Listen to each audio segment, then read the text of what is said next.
working in the second chapter of the book of James. We had pretty much completed it, but I want to go back and ask. I know we had a couple questions in this section that really create a problem for a lot of people. They read one passage and they decide they're saved by faith, and then they read another passage and decide they're saved by works, and so on. Go to the extremes. But do you have a question about what we talked about in this chapter? Is it something that's clear or something you can explain to someone?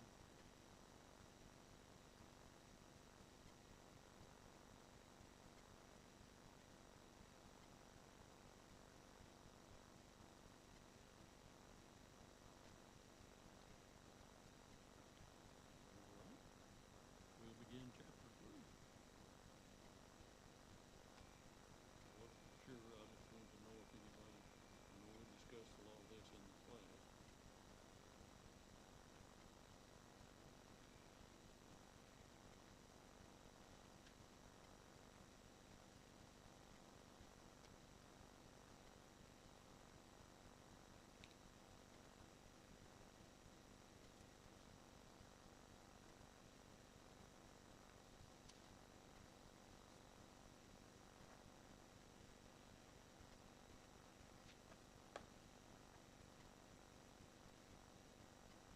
All right, chapter 3, he says, "My brethren, let not many of you become teachers, knowing that we shall receive a stricter judgment. For we all stumble in many things. If anyone does not stumble in word, he is a perfect man, able also to bridle the whole body. Indeed, we put bits in horses' mouths that they may obey us, and we turn their whole body. Look also at ships. Although they are so large and are driven by fierce winds, they are turned by a very small rudder wherever the pilot decides. Even so, the tongue is a little member and boasts great things. See how great a forest fire kindles? And the tongue is a fire, a world of iniquity. The tongue is so set among our members that it defiles the whole body, and sets on fire the course of nature, and it set on fire by hell. For every kind of beast and bird, of reptile and creature of the sea is tamed and has been tamed by mankind, but no man can tame the tongue. It is an unruly evil full of deadly poison. With it we bless our God and Father, and with it we curse men who have been made in the similitude of God. Out of the same mouth proceed blessing and cursing. My brethren, these things ought not to be so. Does a spring send forth fresh water and bitter from the same opening? Can a fig tree, my brother, bear olives, or a grapevine bear figs? Thus no spring yields both salt water and fresh." And let's just stop at verse 12 and see if we can't learn a little bit more about this particular context.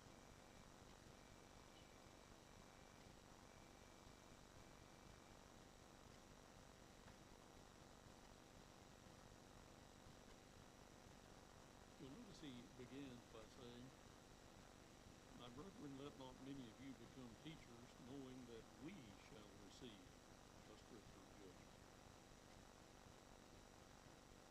What's James saying to us?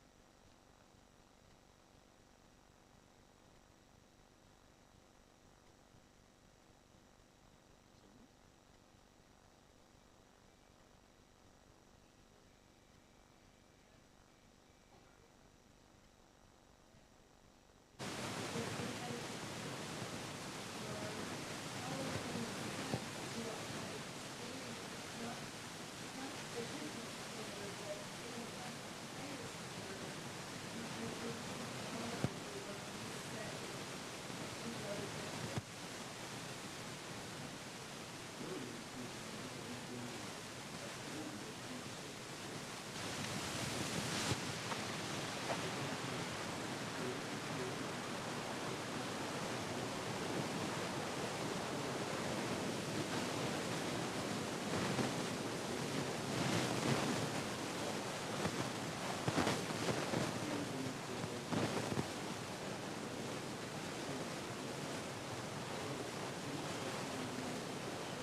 some who simply want a position for whatever the reason might be. Maybe none of those reasons. But then on the other hand, I tend to look at this more like you would an elder, for example. He needs to desire to teach. Anybody who's going to teach the gospel and who really wants to stand before an audience, in other words, or work with someone even, he needs to realize there are some limitations here as to how he goes about this. It's not a matter of taking a turn, and I think sometimes people are pressed into it without really wanting to, and that's, if they don't want to, then they're good. But at the same time, they are going to be judged more strictly, just like an elder is held to a higher standard, or we consider individuals who are deacons, for example, but they're not in the same category as the teacher that the elder is supposed to be.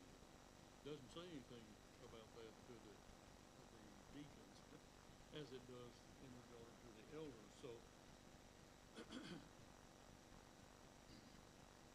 teaching may not be a thing that they do, but there are a lot of other things they can do, and certainly need to engage in it. But as he explains, this sentence begins with the word for, that is verse 2. And James is explaining, and he said the reason teachers are going to be judged with stricter judgment is because we all stumble in many ways. What does he mean, stumble?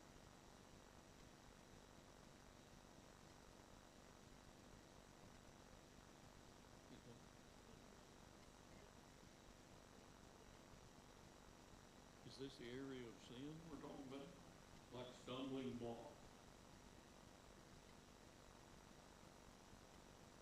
We all certainly are not free from that. We all make those mistakes. We all sin.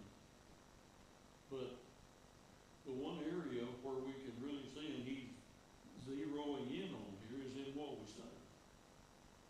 And if that's not something we take pretty seriously,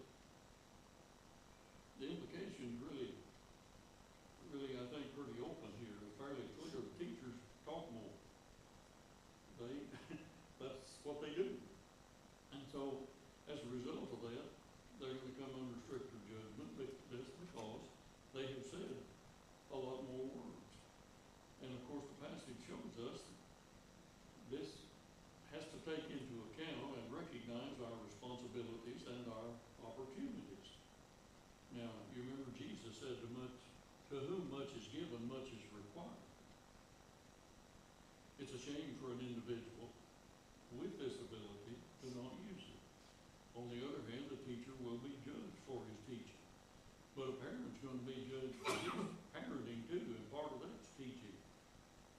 By word and by example, if at all possible. And of course, we already talked about the shepherd's going to be judged for his too, but the different hats that people wear come with certain responsibilities and accountabilities to God, and the teacher fits in that category. There is not a separation in a person's faith and the role that he is in.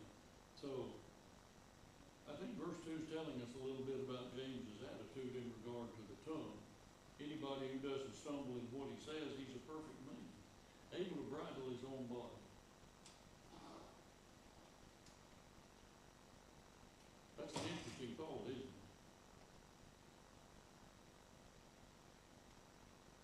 The person who can control his tongue is a complete, mature Christian. We're working in James chapter 3. So, his point here is that controlling the tongue is difficult. It's not something that's just a really easy thing to do that he can control. And the person that can do that is clearly a person who has developed spiritual control over that. James is showing us that one of the principles here of the marks of maturity of a Christian is that matter of self-discipline, temperance, self-discipline. Self-discipline in regards to one's speech, however, is pretty rare. But he's showing us a very important principle here. And he, I think, is observing how rarely that control sites. I wonder today, I think a lot about social media, for example. People won't stand up and tell you something face to face, but they'll hide behind that computer or phone or whatever they're using, and they're liable to call you anything or accuse you of anything, just to make life miserable for you. They have no interest in whether it's the truth or not. And yet this is the same thing. And the funny thing is, a lot of kids won't talk to each other, but they'll sit and text each other. That's how important it is in their communication. But they haven't learned any social skills. They haven't learned to talk to anybody. And I don't know why that is. Maybe because they've never had to. Maybe it's because nobody ever worked with them to teach, but for whatever the reason is. But then you turn around on the other side and hear people that with a lot of communication skill on that system, and you don't care what they say about you. It's because they can do it and they think they'll never get caught. They'll never have to give an account. They're not accountable for what they're doing. So that's one of the difficulties that I see in all of this. James explains why the tongue has to be controlled. He points out it's a very important, it may be little, but it's a very important part of the body. This is the way we communicate. And he uses 3 different illustrations here to express what the tongue is like and why it needs to be controlled. And the first thing is, he talks about the bit in the horse's mouth. In verse 3, we put bits in horses' mouths that they may obey us, and we turn their whole body. We look at ships, although they're so large and driven by fierce winds, they're turned by a very small rudder wherever the pilot desires. So this first comparison here, horses obey their riders because they have this bit in their mouth, and the riders pull on the rein so that it moves the horse. And in so doing, they're able to control the entire body. So this is a very important observation that James is making here. The bit controls the whole body of the horse, even though the horse is so much larger. The tongue is that small member of the body, and yet at the same time, it can do very great things. Secondly, he talks about the rudder of a ship. Large ships are driven by strong waves and winds. If that rudder wasn't there, it would be very difficult to get a large ship where they wanted it to go. So, this first observation is similar to that first illustration. The bit controls the whole body of the horse. The rudder controls the whole of the ship. So, this observation implies that the first is implying what the first is telling us here. So, the rider has control over the horse, the rudder has control over the ship, but does the person have control over his tongue? And of course, this begins in the mind with the thoughts. So we're talking about self-control again. Being able to utilize our minds the way that they should be utilized. And even so, he says in verse 5, the tongue is a little member and it boasts great things. See how great a forest a little fire kindles. I know we're all familiar with forest fires. I've been fortunate to have never been caught in one, but I've seen and been close to a few. And it's not a pretty sight. And of course, we experience all of that fire in North Texas, and every year it's California and the West, or portions of the West burned off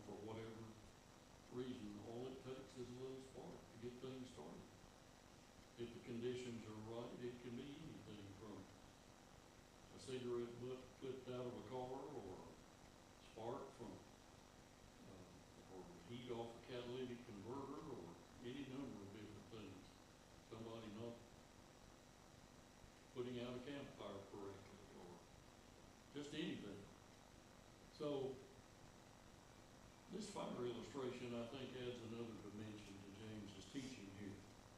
It's a devastating and a destructive thing.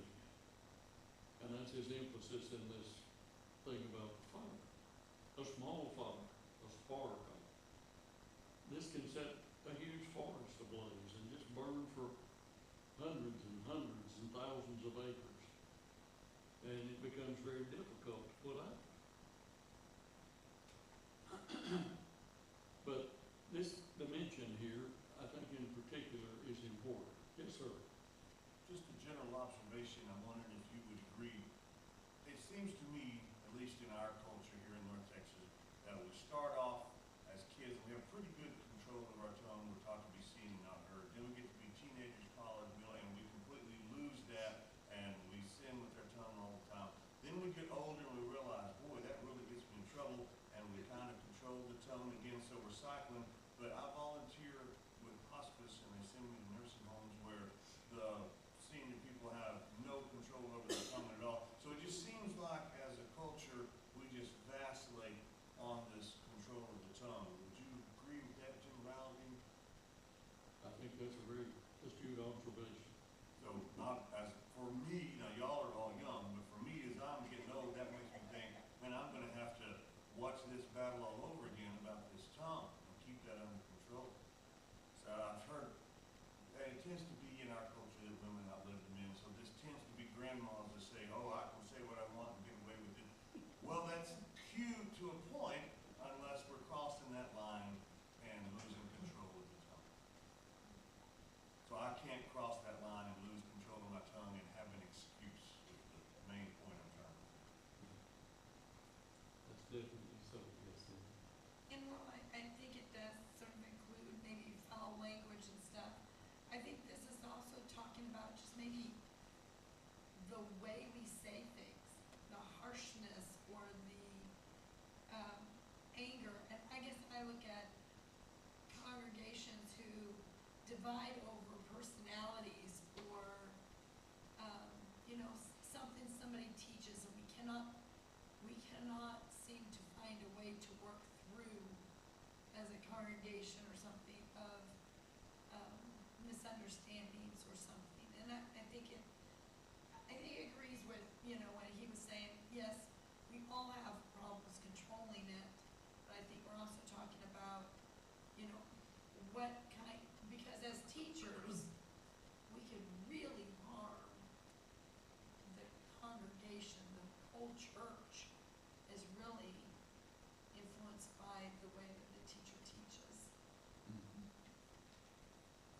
In thinking about that, a lot of cases as people get older, they can't help themselves simply because their mind has been affected. And as a result of that, they don't know what they're saying. Sure. Put a person under anesthetic. Don't know what they're saying either. Things like that are forgivable. We can understand that. But, the wise man said, a word fitly spoken is like apples of gold and pictures of silver. It's quite a thing to say the right thing at the right time. Sometimes we just don't need to say anything. Sometimes we just need to be there to listen because somebody wants to be. They want to get things off their chest. They want to get it out in the open. Yes, Joe. It's interesting, in chapter 2, we talked about slow to speak and quick to hear. Right.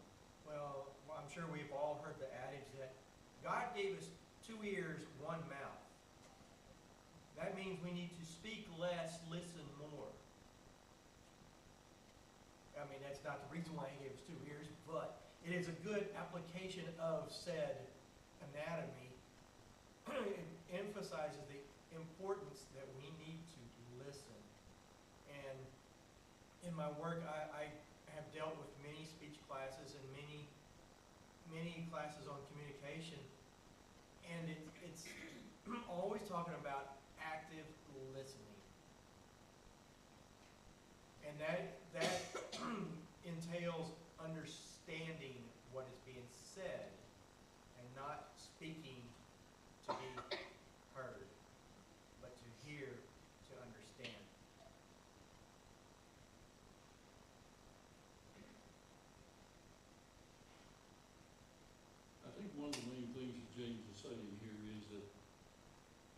master our words, we can master our lives.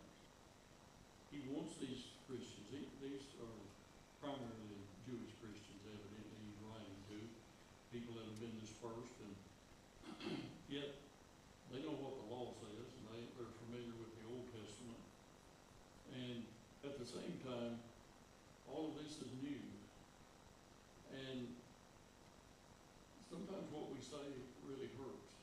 The fact that the Jews didn't have anything to do with the Samaritans.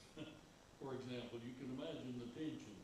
And John 4 is a good example when Jesus goes and is willing to work with the woman at the well, and she can't understand why he, being a Jew, would pay any attention at all to her as a Samaritan. So this gives you the idea that a lot of this animosity came up between Jews and Gentiles, and it's all that. It's that way everywhere. There are things that come between countries that the people are taught one thing, and this country somebody teaches something else, and before you know it, they're at war. So words spoken can have a devastating effect, or they can have a very encouraging, uplifting kind of effect on individuals. One of the things Jesus said is that this is something that requires a heart change. These people have become Christians. They need to realize just how important it is to utilize their words in the way that God would have them to do. In Matthew 12, verse 33, Jesus said, either make the tree good and its fruit good, or make the tree bad and its fruit bad. For the tree is known by its fruit. You brood of vipers, how can you speak good when you are evil? For out of the abundance of the heart, the mouth speaketh. The good person out of his good treasure brings forth good things. The evil person out of his evil treasure brings forth evil things. I tell you, on the day of judgment, people will give an account for every careless word they speak. For by your words you will be justified, and by your words you will be condemned. So we can't think we can just simply change our words and that's going to be the end of the story. It has to come from within. We have to learn to control our thoughts, our minds about these things. This is where it comes from. So a change of heart is what brings about the control of the tongue. And by doing that, we exercise greater mastery over all the other parts of our body. If we can do that, James says, we can become the perfect man. That is what? The mature, developed, well-developed Christian. One who's grown up in Christ, in other words. So, in verse 6, he said, the tongue is a fire, a world of iniquity. The tongue is so set among our members that it defiles the whole body. And it sets on fire the course of nature. It is set on fire by hell. Every kind of beast and bird and reptile and creature of the sea is tamed and has been tamed by mankind. But no man can tame the tongue. It's an unruly evil full of deadly poison. As we said, it's always there. And it has the potential to get loose.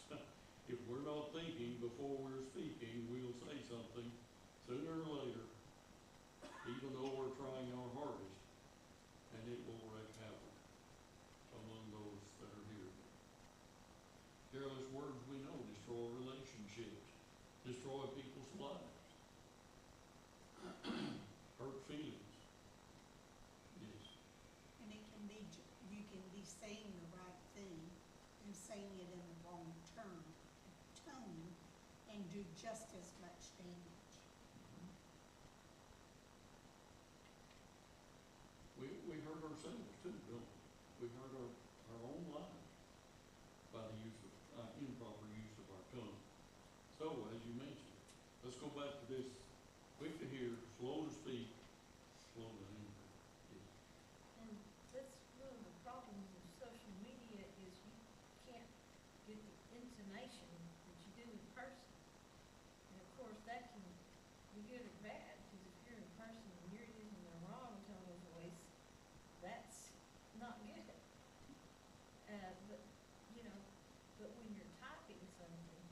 emojis help. You know, sometimes people will take what you're saying the wrong way, take what you're typing the wrong way. And so we kinda have to be careful of the meaning we convey. It can be difficult either way you go. You say something you intended to the good, and some person, he didn't wanna hear it the first place, or in the first place, and so he just goes off. And another person may not understand, and if he's the kind of person he needs to be, he'll call you up and ask you what you meant, if nothing else, or at least text you back and ask you. But this verse 6 is kind of a complicated sentence. And one translation, the NET, does a really good job with it. It says the tongue is a fire. The tongue represents the world of wrongdoing among the parts of our body. It pollutes the entire body, and it sets fire to the course of human existence, and it's set on fire by hell. So that's one way of looking at this. The tongue can control the whole body, but it also controls and wreaks havoc throughout our lives as well as those that it touches. So, as I said, we destroy relationships, we destroy lives, we hurt feelings, we ruin the way that other people see us, and we get ourselves into all kinds of trouble simply because we're not being slow to speak. Used to have that old term, fly off the handle. I don't know if anybody's chopped much wood, but I know what happens when an axe flies off the handle. It's a killer if somebody's standing in front of you. But at the same time, that's to be adapted to this. This is destructive. It'll totally destroy an individual. James is saying the tongue can pollute the entire body. Our tongues are corrupting influence sometimes, and the words that we say corrupt our hearts. It corrupts the hearts of others. Parents using the wrong kind of language can destroy the lives of kids. Whether it's bad language or is it just the way they treat the child. A lot of times it's just abuse and can literally destroy a child. What we say can corrupt the hearts and lives of others. So that's been James' point. In this way, the tongue controls the body. It represents a world of wrongdoing among the other parts of our body. It may be small, but it can pollute the entire body and set on fire its course. So, when our tongues are foul and filthy, they're not godly and pure, our bodies begin to follow along. Because the problem is behind the tongue. It's what's happened to our mind. That's what's really been polluted here. And as Jesus said, that which comes out of the mouth first is in the heart or the mind of the individual. When we gossip and speak malicious words, we become dark people, ugly people with a dark heart. When we slander people, we're exposing the cold heart that we have towards those. And our words darken our hearts and stain our souls. So we have to be careful, don't we? And our words change people. I mean, whether it's parents and kids or whoever it is, our tongues set fire to the course of human existence.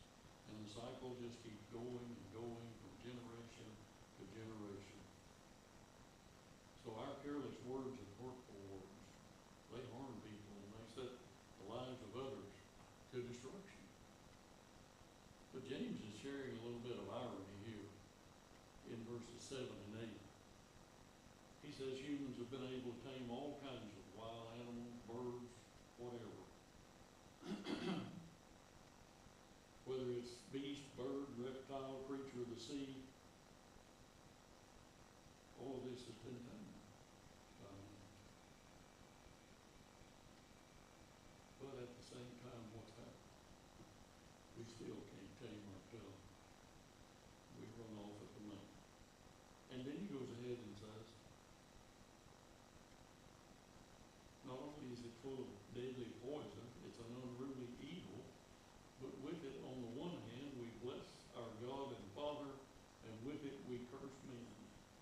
who have been made in the similitude of God.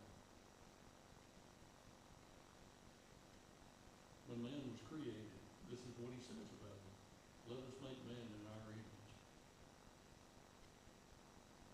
Now then, Jesus comes along and he wants us to be protectors of the divine image. Our hearts and our lives need to be patterned after Christ instead of after so much of what we hear in the world. With our tongues we bless the Lord, and then we curse people who were made in the very image and likeness of God. What did Jesus say? He said, bless those who what? Curse you. That's not what so many people get out of this, is it? They haven't paid attention to what Jesus said. Here James is saying, out of the same mouth flows both blessings and cursings. So how's this possible? Why do we do this? And yet this is most certainly what happens. One moment we can be saying beautiful, uplifting, encouraging words, and then the next thing we know, we're saying things that just devastate somebody's soul.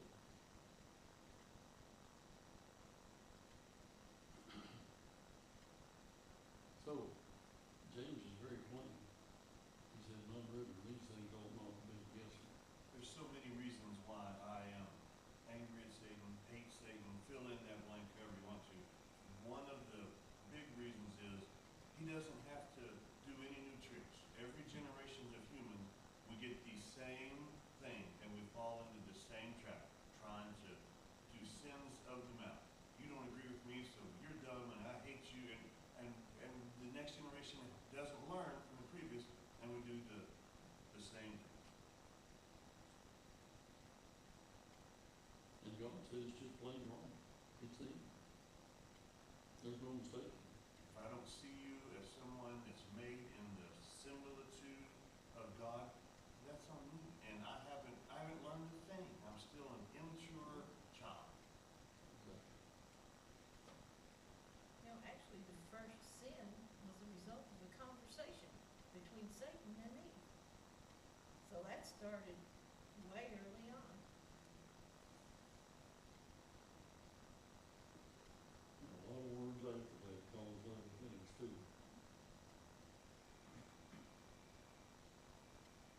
This has a connection back to that double-minded person we talked about in chapter 1 and verse 8. James' word restless here is the same word he uses in chapter 1 and verse 8 when he says the doubter is double-minded, unstable in all of his ways. The word restless is saying exactly the same thing. It's just translated with a different word. When we can't control our speech, we're unstable, we're restless. We're like the double-minded person being tossed around by the waves. We're wishy-washy. We're not solid. We're not anchored to anything. We need to be anchored to Christ. We need to have our hearts cleansed, and we need to be made over in His image, but we just can't seem to get control of our tongues. Instead, we'd rather, as we say, give people a piece of our mind. Well, that kind of mind, we don't want a piece of it. This mind needs to be changed.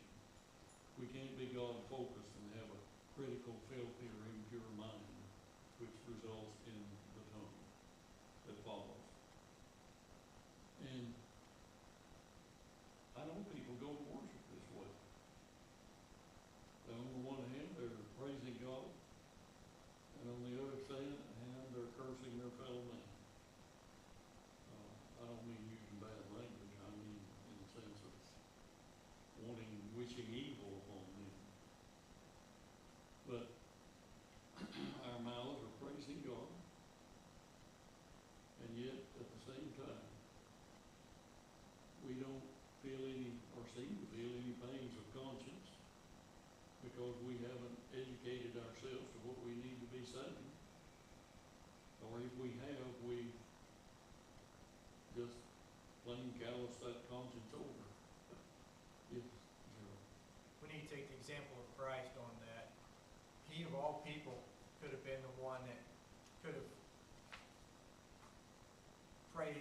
called down death and destruction upon those that harmed him, and he could have just wished evil upon, and he could have brought the evil upon many people. Yet what did he do? He said, Father, forgive them. We need to see them as souls in need of saving. We need to see them as it says in similitude, as Gilbert mentioned, in the similitude of God. We need to see them not as the evil that has enwrapped them, but as ones that are God created and in need of His saving grace. Again, that goes back to being mature. We need to follow the example of Christ, not of the world.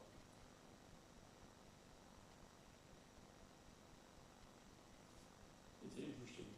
We curse men who've been made in the likeness of the image of God, in the likeness of God.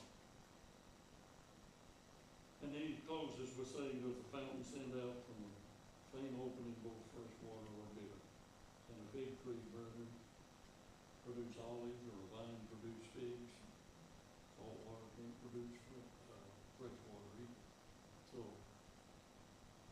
these things, you talk about putting a climax to his statements here.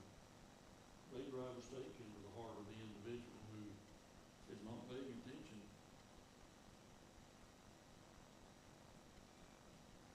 We know very well that a disciple of Christ can't be like that. He can't be switching between two worlds. And that's exactly what he's talking about here. Christians, those who follow Christ, don't speak blessings and cursing, no more than a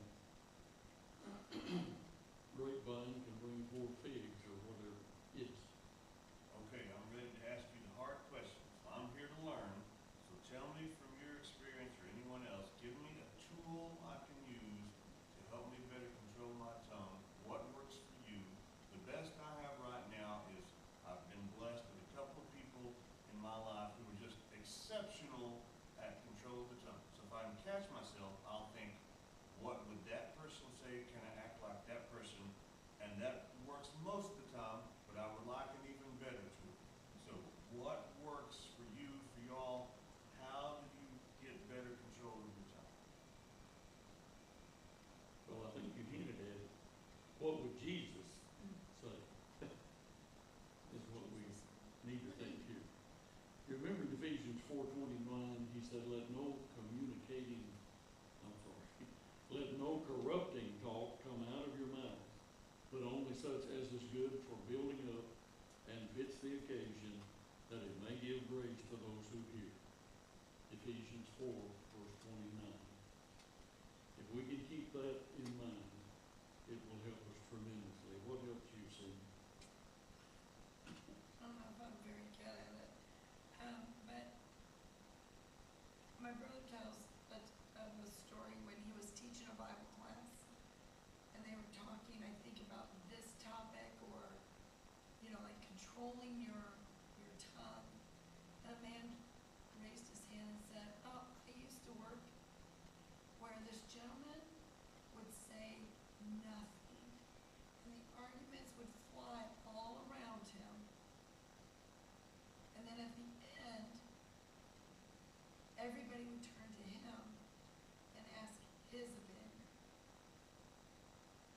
And then he would give his opinion and state what he saw and heard. Everybody respected him because he controlled his tongue, and he basically stayed quiet. Now, the really interesting part for me is my brother went, who was that? And then the gentleman said who it was, and it was Mom's brother. And this happened just about 10 years ago. Now but it was, he had already passed away. But he was known for not saying anything until everybody had put out their opinions. But everybody respected him for his opinion because he listened. I would just sit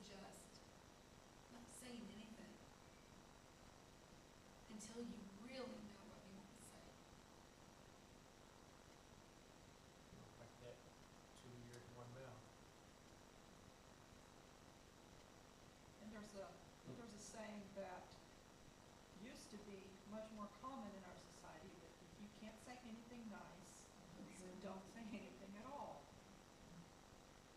And even those of us who grew up hearing that,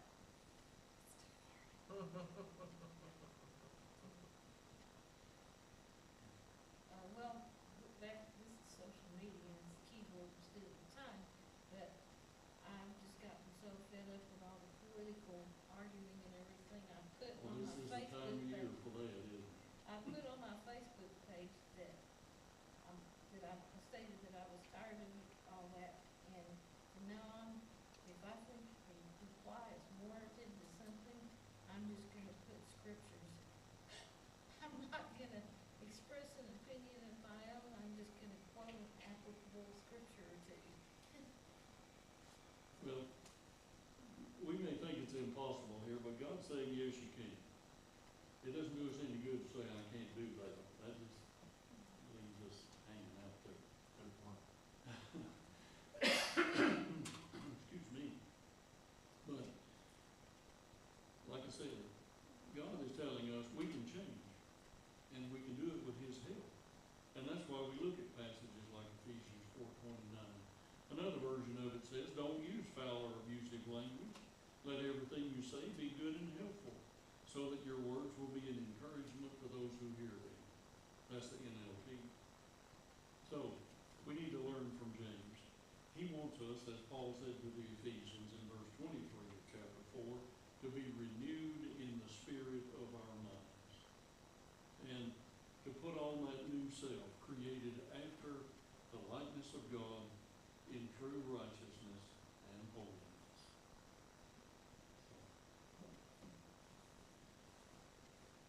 That's our lesson for this evening. I thank you all for being here and for your comments. I appreciate it very much.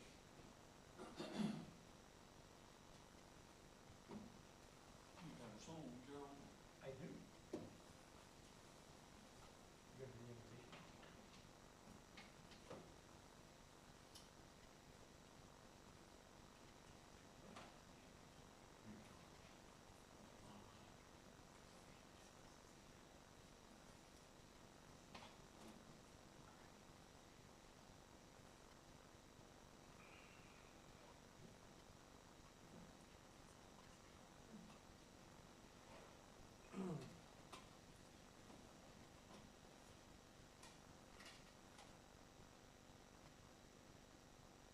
Prepared to have a second song. So. Invitation will be number 344, number 344.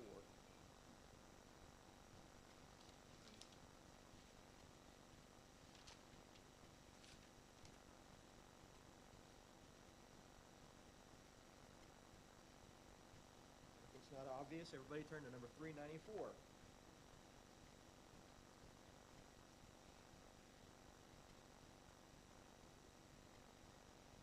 394. Angry, love one another. 394. Let's just sing the chorus after the third verse. So let's just sing all three verses and then the chorus on the last verse.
one of life's most basic questions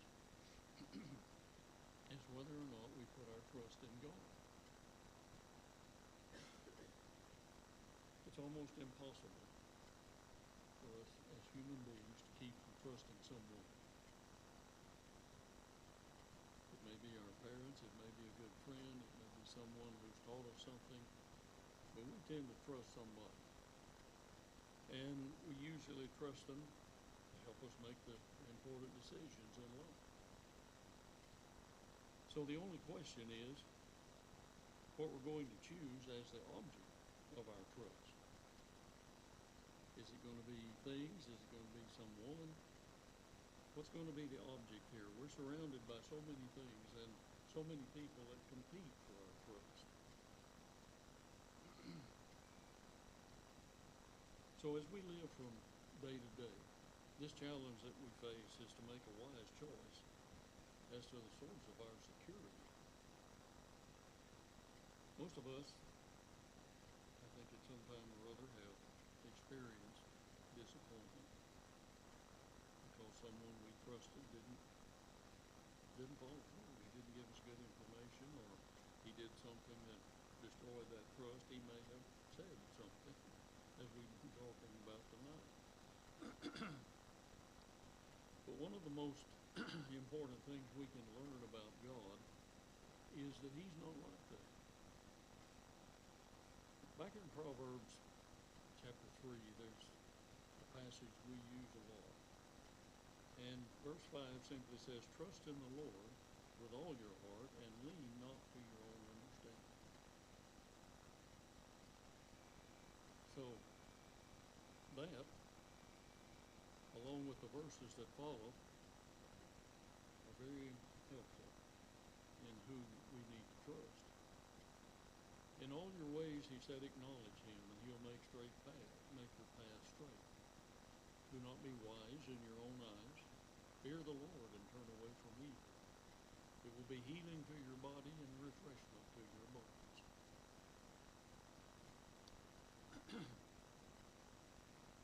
What we learned about God is that he's never going to let us down. He's promised us that our faith in him will never be disappointed. We can not only trust him, but we can put our complete and total faith in him without the slightest fear that he'll ever fail us. So, not only is he the perfect source of security, he's the only source that's available to us.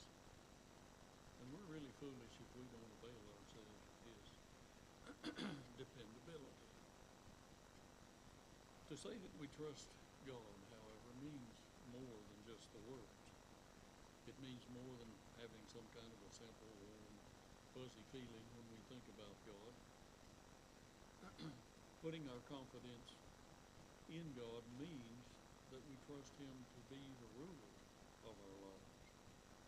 We trust him to be the one in authority. We don't like that authority. We don't like people ruling over us. And it's very difficult for us to willingly submit our hearts. That's where the problem with the tongue comes in. It's where the problem with everything comes in. A willingness to submit to his authority. And not only that, if we are willing to trust him to rule our lives, then our lives will change. And maybe if we're not doing what we should do, it could be that we're not trusting him as completely as we should be. You know, Hebrews 11 is a chapter full of examples of people who actually did things based on the fact that they trusted God. So, as you read through that chapter, you see all of these individuals, and you see how their faith made a difference in the way they obeyed God.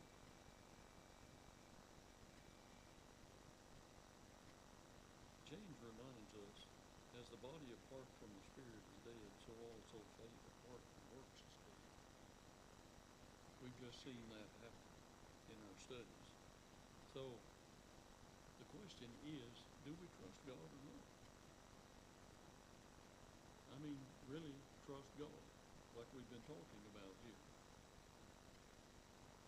How we answer that question is a very important thing, the most important thing in our life.